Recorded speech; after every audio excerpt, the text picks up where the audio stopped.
Velugumatla land బాధితులకు అండగా new democracy నాయకులు నిలబడ్డారు. మనతో పాటు సిపిఎంఎల్ న్యూ డెమోక్రసీ నాయకులు గోవర్ధన్ ఉన్నారు.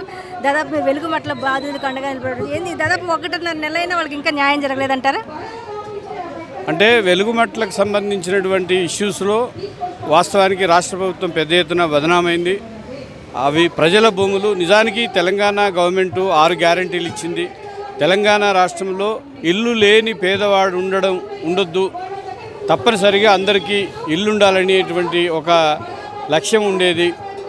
కానీ తెలంగాణ రాష్ట్రం వచ్చిన తర్వాత పేదలకు సంబంధించినటువంటి భూములు ఏవైతే ఉన్నాయో ఆ భూములకి, ఇళ్ల స్థలాలకి, ఇళ్ళకి పట్టాలు ఇవ్వాలి, వాళ్ళకి అన్ని రకాల సౌకర్యాలు ఏర్పాటు చేయాలని. కానీ 2 సంవత్సరాల తర్వాత అవేమీ లేకపోగా అక్కడ ఉండేటువంటి వాళ్ళు ఏదైతే 12 సంవత్సరాలుగా, ఒక దశాబ్ద కాలానికి పైగా సొంతగా ఇళ్లను నిర్మించుకొని అక్కడ నివాసం ఉంటూ కూలినాలు చేసుకుంటూ పాచి పనులు చేసుకుంటూ ఇళ్లల్లో పనులు చేసుకుంటున్నటువంటి వాళ్ళ ఇళ్లని దొంగల్లాగా ఫిబ్రవరి 24న అర్ధరాత్రి పెద్ద ఎత్తున నేలమట్టం చేశారు. కూల్చివేయడం కాదు, నేలమట్టం చేశారు. అందుకని మొత్తము రాష్ట్ర ప్రభుత్వం మీద ప్రజాగ్రహం వచ్చిన తర్వాత ఈ ప్రభుత్వం సోయి తెచ్చుకొని వెంటనే 341 మందికి అదే స్థలంలో పట్టాలు ఇచ్చామని చెప్పారు. ఇక సమస్య తీరిపోయిందని మాట్లాడుతున్నారు.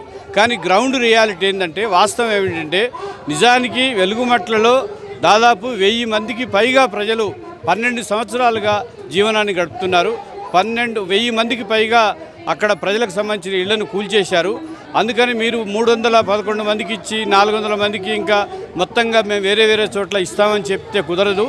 మొత్తము మిగతా 700 మందికి కూడా కావలసినటువంటి భూములు అక్కడ ఉన్నాయి. 30 ఎకరాల భూమి ఉన్నది. ఆ భూమికి సంబంధించి కూడా తప్పనిసరిగా అందులో పేదలకి ఇల్లు ఇవ్వాలనేటువంటిది సిపిఎంఎల్ యూనివర్సిటీగా మేము డిమాండ్ చేస్తూ ఇవాళ హైదరాబాద్లో ఒక ధర్నా కార్యక్రమాన్ని నిర్వహించాము. ఈ ధర్నాలో అనేక మంది ప్రజా సంఘాలు, మేధావులు పాల్గొని పేదలకు న్యాయం చేయాలని మాట్లాడుతున్నారు. న్యూ డెమోక్రసీ కూడా మేము కూడా రేవంత్ రెడ్డి ప్రభుత్వానికి చేసేటువంటి ఒక విజ్ఞప్తే కావచ్చు, హెచ్చరిక కావచ్చు ఏమిటంటే, అయ్యా రేవంత్ రెడ్డి గారు, మీ టర్ము 5 సంవత్సరాలు వాస్తవానికి ఎవరికైనా. కానీ జనరల్గా ప్రాక్టీస్లో 4 సంవత్సరాలే ఉంటుంది. ఆఖరి సంవత్సరం ఎలక్షన్ సంవత్సరం. మీది 2 సంవత్సరాల కాలం అయిపోయింది. ఇక మీకు మిగిలింది 2 సంవత్సరాలే. ఇప్పటికే మీరు వెలుగుమట్లలో పేదల ఇల్లు కూల్చి పాపం మూటగట్టుకున్నారు మీ ప్రభుత్వం.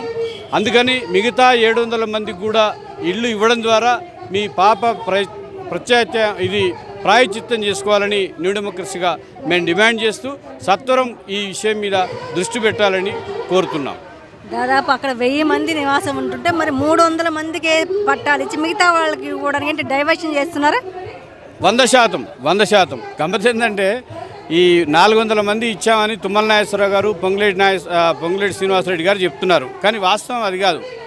311 మందికి అక్కడే స్థలాలు ఇచ్చి ఒక 100 మందికి ఇంకా మిగతా మండలాల వాళ్ళు ఎవరైతే సొంత మండలాలు ఉన్నాయో అక్కడ ఇస్తామని చెప్పి ఈ సమస్య ఉష్కాకి అయిపోయింది అని మాట్లాడుతున్నారు. వాస్తవం అది కాదు. భూదాను భూముల్లో వీళ్ళందరి పేర్లు రిజిస్టర్ అయి ఉన్నాయి. మిగతా 700 మంది అక్కడే ఉంటున్నారు. వాళ్లకు పెళ్ళిళ్ళు చేసుకున్నారు, పిల్లలు పుట్టారు, ఆ పిల్లలు కూడా పెద్దగయ్యారు, చదువుకుంటున్నారు. అందుకని ఈ 700 మందికి కూడా న్యాయం చేయాలి.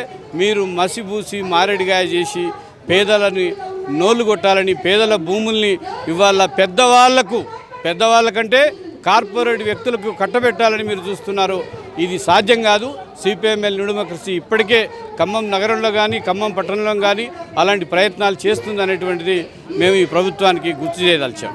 దాదాపు కొన్ని రాష్ట్రాల్లో ఎలక్షన్ జరుగుతున్న సందర్భంలో రేవంత్ రెడ్డి తెలంగాణను చూసి మీరందరూ చాలా నేర్చుకోవాలని, తెలంగాణ నిజంగా అలాంటి డెవలప్మెంట్ జరుగుతుంది. వెలుగుమట్లు కావచ్చు, మధు పార్క్ బ్రిడ్జ్ కూడా దాదాపు హైడ్రా కావచ్చు, ఇవన్నీ డెవలప్మెంట్ అంటారా? రేవంత్ రెడ్డి వాస్తవానికి ఆయన తెలంగాణ గురించి తెలంగాణలోనే మాట్లాడితే ఏమన్నా అర్థం ఉండేది. కానీ ఆయన కేరళకు పోయి భారతదేశంలో అత్యంత చదువుకున్న వాళ్ళు, అత్యంత విజ్ఞానవంతులు ఉండేటువంటి రాష్ట్రం కేరళ రాష్ట్రం. అవినీతి రహిత రాష్ట్రం, ఒక రకంగా అవినీతి అతి తక్కువగా ఉండేటువంటి రాష్ట్రం. ఆ రాష్ట్రానికి వెళ్ళి అవినీతి మీద పాఠం చెప్పి మా తెలంగాణలో పరిపాలన చూడమని చెప్తే ఇవాళ నిజానికి వెలుగుమట్ల సంఘటన ఏముంది? ముందు మనిషిని చంపి వాడి సంతాప సభ నిర్వహించినట్టున్నది. ముందు ఇల్లు కూల్చారు, ఆ తర్వాత ఇల్లు మేము కట్టిస్తామన్నారు. కూల్చుడెందుకు, కట్టించుడెందుకు? అందుకని మేము మనిషిని చంపి సంతాపం ప్రకటించనుందనేటువంటి మాట మాట్లాడుతున్నాం. కేరళ ముఖ్యమంత్రి విజయన్ గారు ఏం చెప్పారంటే, రేవంత్ రెడ్డి గారు, మీరు తెలంగాణలో అక్కడ మాట్లాడుకుంటే మంచిది తప్ప మా రాష్ట్రం గురించి మీరు ఇక్కడ మాట్లాడడం అనేటువంటిది సరికాదు. మీ రాష్ట్రంలో ఎట్లా పరిపాలన సాగుతుందో మీ తెలంగాణ రాష్ట్రంలోనే అక్కడ ఎవరెవరు ఏమేమి మాట్లాడుతుండ్రో అదొక్కసారి మీరు చూసుకుంటే మంచిది అనేటువంటి విషయాన్ని విజయన్ గారు చెప్పారు. అందుకని రేవంత్ రెడ్డి గారు ఇక తెలంగాణలో మేము ఏదో గెలిచాము, మొత్తం రాహుల్ గాంధీని మేము ప్రధానమంత్రిని చేస్తాము, ఇక కేరళ మాకు వస్తుంది, ఇంకో రాష్ట్రం మాకు వస్తుంది అనుకుంటే పొరపాటు. మీరు టీఆర్ఎస్ గవర్నమెంట్ ఇది చేయలేదు కాబట్టి, ఇళ్ళు వంచలేదు కాబట్టి, అవినీతికి పాల్పడింది కాబట్టి మేము పూర్తి చేస్తాము, ఇవన్నీ మేము మా పరిపాలనలో లేకుండా మేము స్వచ్ఛంగా అవినీతి రహితంగా పేదలకు అనుకూలంగా చేస్తామని చెప్పారే. మీరు చేస్తున్న పరిపాలన 2 సంవత్సరాల్లోనే తేలిపోయింది. మీకు గత ప్రభుత్వానికి తేలాలేదు. మీకు వచ్చే ప్రభుత్వంలో ఉండేటువంటి అర్హతని మీరు ఇప్పుడే కోల్పోతున్నారని మేము స్పష్టంగా చెప్పదలిచాం. న్యూ డెమోక్రసీగా మీరు దాదాపు ప్రజలకు మద్దతుగా నిలబడుతూ ఉంటారు. వెలుగు మాటల బాధితుల వైపు ఎలాంటి మద్దతు ఇవ్వబోతున్నారు రాబోనున్న రోజుల్లో? ఖచ్చితం. భూమి లేనివాడు, ఇల్లు లేనివాడు తప్పనిసరిగా వాడు పోరాడతాడు. అది మానవ సహజ లక్షణము, సహజ నైజం. అందుకని వెలుగుమట్లలో ప్రజలు వాళ్ళు ఇక్కడ వదిలేసిపోవడానికి సిద్ధంగా లేరు. ఇంత పోరాటం తర్వాతనే ఉష్కాకి మేము 24 గంటల్లో దీన్ని లేకుండా నిలమట్టం చేశామని మీరు అనుకున్నారు. కానీ 45 రోజుల్లోనే ఇది రాష్ట్ర వ్యాప్తంగా కాదు, దేశవ్యాప్తంగా అంతర్జాతీయంగా కూడా వెలుగుమట్ల అనేటువంటిది ఒక పెద్ద ల్యాండ్ స్కాము.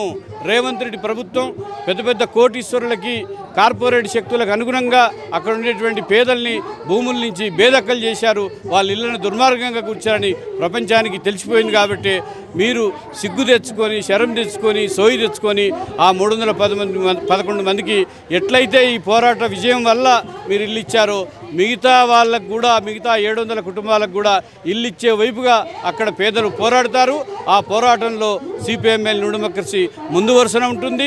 అన్ని వర్గాల ప్రజల మద్దతును, సంఘీభావాన్ని కూడగడుతుందని ఈ సందర్భంగా తెలియదలిచాం. వెలుగు మాటలలో దాదాపు డైవర్షన్ పాలిటిక్స్ నడుస్తున్నాయి, కానీ బాధితులకైతే ఇంతవరకు ఇల్లు అయితే ఇవ్వలేదని అంటున్నారు సిపిఎంఎల్ న్యూ డెమోక్రసీ గోవర్ధన్ గారు. Thank you.